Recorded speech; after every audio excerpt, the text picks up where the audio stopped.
Lip kiss করতে করতে আমার ঠোঁট খেয়ে ফেলবে নাকি? আরে শুরুই করতে পারলাম না আর এখনই তুমি অধৈর্য হয়ে যাচ্ছ। তুমি বিয়ের আগে যেমন লুচ্চা ছিলে, এখনো তেমনই আছো। আচ্ছা, এইসব তোমার সাথে করব না তাহলে কি আরেকজনের সাথে করব? আমার সাথেই করবে।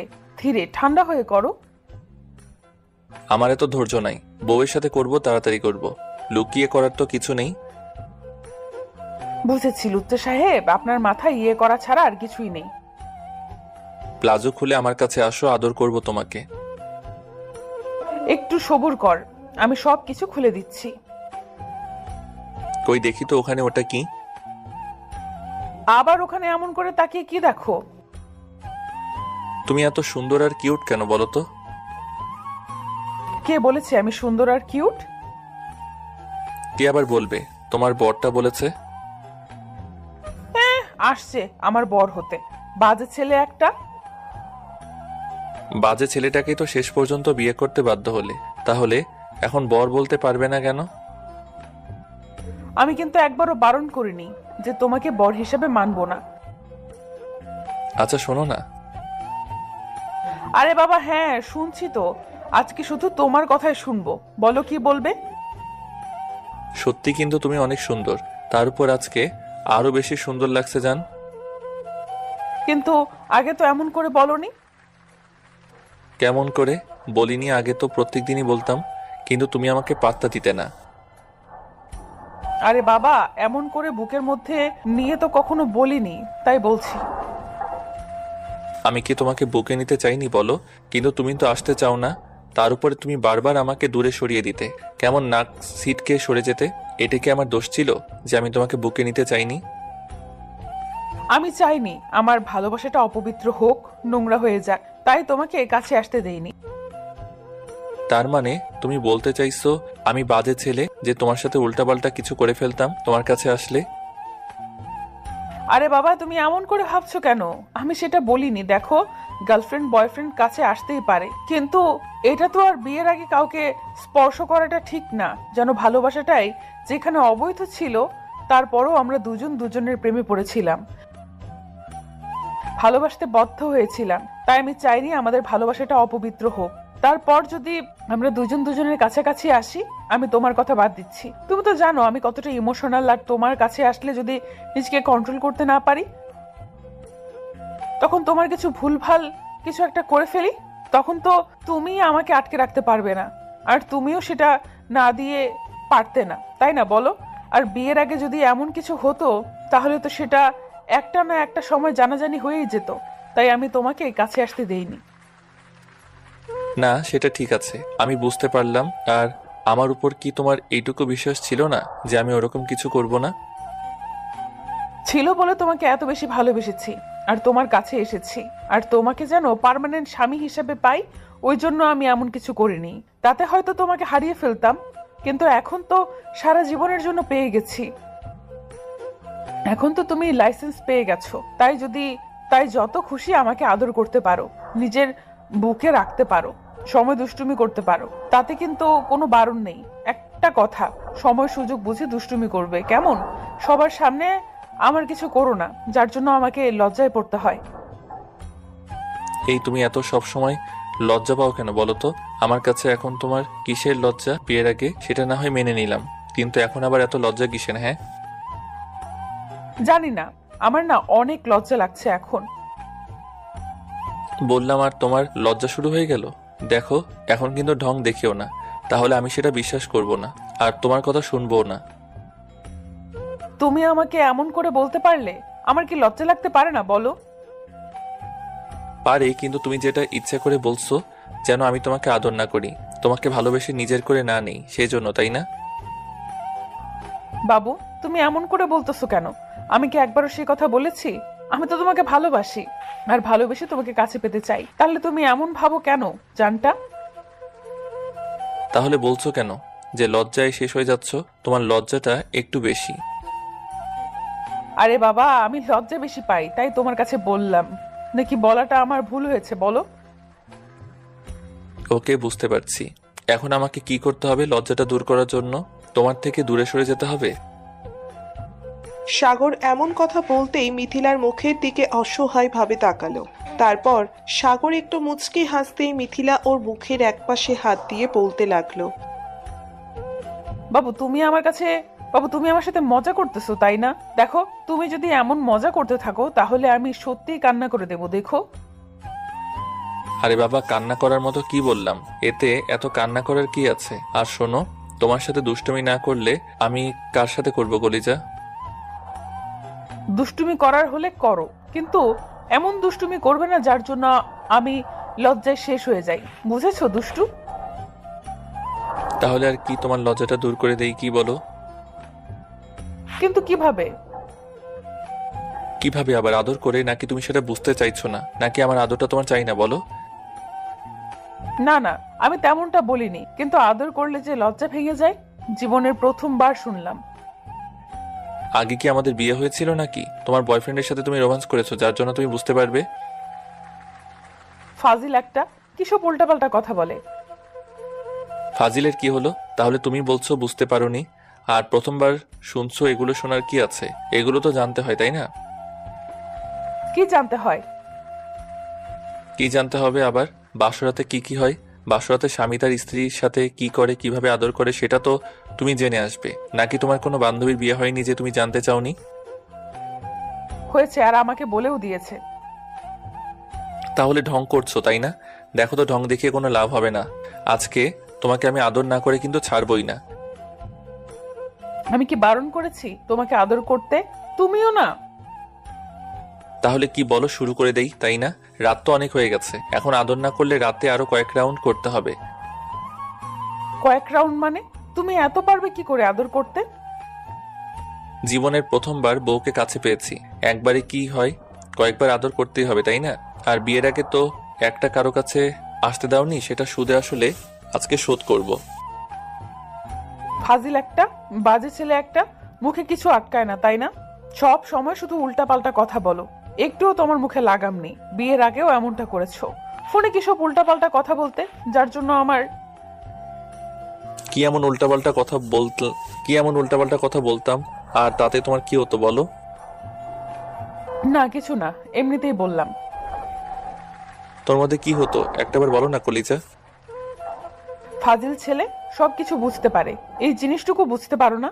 এসব উল্টাপাল্টা কথা বলতে গায়ের মধ্যে কেমন করে, কেমন অনুভূতি হয় শরীরের মধ্যে। কি অনুভূতি হয় সেটা তো বলবে। তুমি কিছু বলো না, শুধু অর্ধেক কথা বলে শেষ করে দাও। কি হতো আমাকে একটু বুঝিয়ে বলো। আজকে এমনটা হলে বলো, আমি আজকে ঠিক করে দিব, দেখো।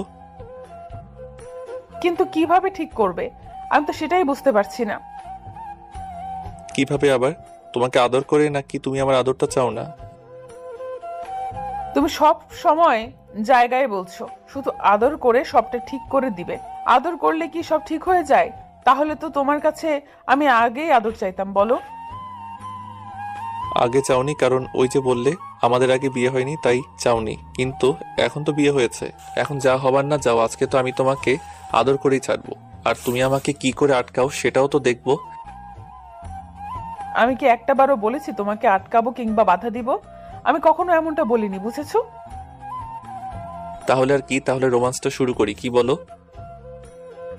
তুমি দেখছি আমাকে লজ্জায় না ফেলে তোমার শান্তি হবে না। তাড়াতাড়ি না, ফাজিল একটা।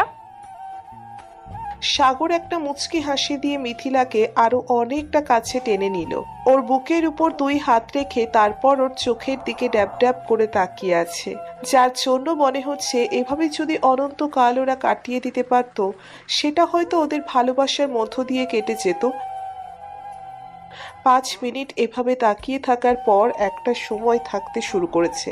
সাগর খেয়াল করলো আস্তে আস্তে মিথিলার গোলাপের পাপড়ির মতো ঠোঁটজোড়া কেমন যেন কাঁপতে শুরু করেছে, যার জন্য সাগর ওর ঠোঁটের স্বাদ নেওয়ার জন্য অপেক্ষা করতে পারল না। ওদের 4 ঠোঁট এক করে দিল, সাথে সাথে মিথিলা চোখ জোড়া বন্ধ করে নিল আর কেমন যেন ওর সাথে রেসপন্স করতে লাগলো। আজকের এই ভালোবাসায় মিথিলা নিজেকে রোমান্টিক আত্মসমর্পণ করেছে, তাতে হয়তো সম্পূর্ণ করে দিবে। সাগর মিথিলার ভালোবাসা আস্তে আস্তে গভীর হতে শুরু করে। একটা পর্যায়ে ওরা দুজন হারিয়ে যায় ভালোবাসার অতল এক সাগরে। আপনারা হয়তো ভাবছেন এখানে কি হচ্ছে, তাই না? শুনুন তাহলে, মিথিলা সাগরের আব্বুর বন্ধুর মেয়ে, কিন্তু সাগর সেটা জানতো না। কলেজ লাইফে পা রাখতেই একটা মেয়ের সাথে হঠাৎ সাগরের ঝড়ের মতো দেখা যায়। আর মেয়েটা এত সুন্দর আর কিউট ছিল যার জন্য ওর উপর পুরো দুর্বল হয়ে পড়েছিল, যাকে বলে প্রথম দেখাতেই প্রেম। তাই বারবার ওর সামনে আসতো, ওকে ভালোবাসি কথাটা বলতে থাকতো। বারবার বোঝানোর চেষ্টা করলেও মিথিলা যখন ওকে দূরে সরিয়ে দিচ্ছিল, তখন সাগর আর উপায় না পেয়ে ওকে প্রপোজ করে। কিন্তু মিথিলা কোনো সম্পর্কে জড়াতে চাচ্ছিল না, তাই দূরে সরিয়ে দিতে চাইতো। সাগর নাছোড় বান্দা, মিথিলার ভালোবাসাটা ওকে পেতেই হবে, তাই বারবার মিথিলাকে কথাগুলো বলতে থাকতো। তারপর একটা সময় সাগর মিথিলাকে ওদের বাসায় একটা ভদ্রলোকের সাথে দেখে। আব্বু আম্মুর কথাগুলো শুনতে থাকে। তারপর একটা পর্যায়ে জানতে পারে মিথিলা ওর আব্বুর বন্ধুর মেয়ে। এমন কিছু শুনে সাগরের ভিতরে যেন এক প্রকার আনন্দের ঝড় বয়ে যাচ্ছিল। তারপরও ও চুপ করেছিল। আর মিথিলা সেদিন কেমন করে সাগরের দিকে তাকিয়েছিল। সাগর সেদিন থেকে মিথিলাকে আরো জ্বালাতে শুরু করে, এমনকি ওর বাসায় গিয়েও চালিয়ে আসতো। একটা পর্যায়ে মিথিলা বুঝতে পারে ও সাগর ও মনে জায়গা করে নিয়েছে, তাই এখন ওকে ছাড়া মিথিলার কেমন শূন্য শূন্য মনে হতো। মিথিলা আর থাকতে না পেরে সাগরের ডাকে সাড়া দিতে শুরু করে, কিন্তু বলতে পারছিল না ওকে ভালোবাসে। তারপর সাগর যখন ওদের ক্লাসমেট একটা মেয়ের সাথে বেশি হাসাহাসি করে কথা বলছিল, তখন মিথিলা কান্না করে বলে যেন অন্য মেয়ের সাথে কথা না বলে। আর তাতেই সাগর বুঝতে পারছিল মিথিলা ওকে প্রচন্ড পরিমাণে ভালোবেসে ফেলছে। সাগর ওকে বুকের সাথে জড়িয়ে নিতেই মিথিলার কান্নাটা থেমে গেছিল। মিথিলা সাগরের বুকে পরম শান্তি খুঁজে পেয়েছিল। ওদের রিলেশনটা চলছিল বেশ ভালোই, কিন্তু মিথিলা ওর থেকে দূরে থাকতো না। তারপরও সাগর ভাবতো ইগনোর করুক আর দূরে সরিয়ে দিক, তারপরও পাগলিটা আমাকে ভালোবাসে। সাগর মিথিলাকে ভালোবাসে বলেই সবটা সহ্য করে যেত। আর আজকে জানতে পারলাম মিথিলা নাকি ওদের মাঝে উল্টো পাল্টা কিছু একটা না হয় তাতে মিথিলাকে হারিয়ে ফেলুক, এমন কিছু চায় না বলেই ওকে দূরে সরিয়ে রাখতো। বেশ ভালো লেগেছিল। তাই সাগরের মনে হচ্ছে যে মানুষটাকে ভালোবেসেছে তাকে ভালোবেসে ভুল করেনি। কিন্তু ওদের বিয়েটা একটু অন্যরকম ভাবেই হয়েছিল। সাগরের আব্বু আম্মুকে বিয়ের জন্য চাপ দিয়েছিল। তখন সাগর বিয়ে করতে চাইছিল না বলে আব্বু আম্মু ওকে বারবার জিজ্ঞেস করছিল ওর কোনো মেয়ে পছন্দ আছে কিনা, কিন্তু সাগর মুখ ফুটে বলতে পারছিল না তার বন্ধুর মেয়েকেও পছন্দ করে। তখন আব্বু আম্মু জোর পূর্বক ওকে মেয়ে দেখতে নিয়ে যায়। আর যাওয়ার পর সাগর জানতে পারে যে মিথিলাকে ওর জন্য ঠিক করা হয়েছে। এমন কিছু শুনে সাগর জীবনের সবচেয়ে বেশি খুশি হয়েছিল, যেটা কাউকে বলছিল না। আবার এমন কিছু বললে হয়তো ওরা রাগারাগি করবে। আজকে ওদের বিয়েটা হয়ে গেছে। ওর ভালোবাসার মানুষটাকে নিজের কাছে পেয়ে অনেক হ্যাপি। দুজন দুজনকে আদর করা হয়ে গেলে একটা সময় সাগর মিথিলার বুকে মাথা দিয়ে ওকে শক্ত করে জড়িয়ে ধরে রাখলো। মিথিলা ওদের গায়ে একটা চাদর টেনে দিয়ে তারপর সাগরের মাথায় চুলগুলো নিয়ে খেলা করতে লাগলো আর বলল, আচ্ছা বাবু, সবসময় আমাকে এভাবে ভালোবাসবে তো, আদর করে দিবে তো? কেন, আমি তোমাকে আগে ভালোবাসতাম না? হ্যাঁ, বাসতে, কিন্তু আগে তো আমাদের এমন করে কখনো দেখা হয়নি, আর আমরা এতটা কাছেও আসিনি। আগে তো আমাদের বিয়ে হয়নি, তাই তোমার এতটা কাছে আসতে পারিনি। আচ্ছা ঠিক আছে, আজকে আমাদের বিয়েটা হলো, এখন থেকে আরো বেশি ভালোবাসবো। এবার হ্যাপি তো? আরো বেশি আদর করে দিব। আমার কিন্তু আরো আরো অনেক আদর চাই তোমার থেকে। দেখো কতটা আদর নিতে পারো, সেটা করার জন্য আমি তৈরি আছি। তুমি নেয়ার জন্য রেডি আছো তো? আরে বাবা হ্যাঁ, বললাম তো, তুমি যত পারো আমাকে আদর করতে পারো। কিন্তু হঠাৎ কি এমন হয়েছে বলো তো, যার জন্য তুমি এত আদর নিতে চাইছো? ঘটনা কি বলো তো? নাকি অন্য কোনো কারণ আছে? আদর না করলে আমি প্রেগনেন্ট হব কি করে, আর আমাদের বেবি আসবে কি করে? ঘটনা কি, তুমি হঠাৎ প্রেগনেন্ট হতে চাইছো, বেবি চাইছো? বিয়ে হলে একটা দিন হয়নি, আর তার আগে তোমার প্রেগনেন্ট হতে হবে, বেবি চাই? ঘটনা কি বলো তো? আরে বাবা তেমন কোনো কারণ নেই, কিন্তু যখন দেখি সবাই তাদের বেবিগুলোকে নিয়ে কোলে নেয়, তাদের সাথে খেলা করে, দুষ্টুমি করে, বেবিগুলো গুটি গুটি পায়ে সারা বাড়ি হেঁটে বেড়ায়, তখন আমার কাছে না খুব আফসোস হয়। আর মনে হয় আমার একটা বেবি থাকলে আমি তার সাথে সময় কাটাতে পারতাম। তার মানে তোমার বেবি অনেক পছন্দ, তাই তো? অনেক বেশি পছন্দ। তুমি জানো আমার আব্বুর মেয়েটাকে আমি কত বেশি ভালোবাসি, কিন্তু এখন তো আর চাইলেও ওর সাথে সময় কাটাতে পারবো না। কিন্তু কেন সময় কাটাতে পারবে না বলো তো? আরে বাবা, এখন তো আর চাইলেও আমি বাসায় যেতে পারবো না, তাই না? তোমার কাছে চলে আসছি না, ওই জন্যই বলছিলাম তুমি যদি আমাকে একটা বেবি দাও, আমি ওকে নিয়ে সবসময় থাকতে পারবো। হ্যাঁ, ওই বেবি নিয়ে থাকবে, তাহলে আমাকে দেখবে কে শুনি? কেন আমি তোমাকে দেখবো আর তুমি আমাকে দেখবে? আর আমি আমার বেবিটাকেও দেখবো। ও তো আমাদের ভালোবাসা হবে, তাই না বলো? সেটা ঠিক আছে। কিচ্ছু ঠিক নেই। তুমি যতদিন অবধি না আমাকে 2-3টা বেবি না দিবে, ততদিন কিচ্ছু ঠিক নেই। আরে বাবা, তুমি কি পাগল হয়ে গেলে? এত তাড়াতাড়ি বেবি নেওয়া সম্ভব কি করে? মিনিমাম 1 বছর সময় লাগবে। তাছাড়া অনেক আদর করতে হবে, অনেক কষ্ট করতে হবে তার জন্য। তাহলে এত তাড়াতাড়ি সম্ভব কি করে বলো? আমার বেবি চাই, তার জন্য যা করা লাগে তুমি করবে। দরকার পড়লে রোজ আমাকে অনেক বেশি আদর করবে। তারপরও আমার শুধু বেবি চাই। আচ্ছা ঠিক আছে, দিব। এখন আর একটু আদর করতে দাও। আর অনেক কষ্ট করতে হবে তো, তাই না, তোমার বেবি নিতে গেলে? আমি কি তোমাকে বারণ করেছি?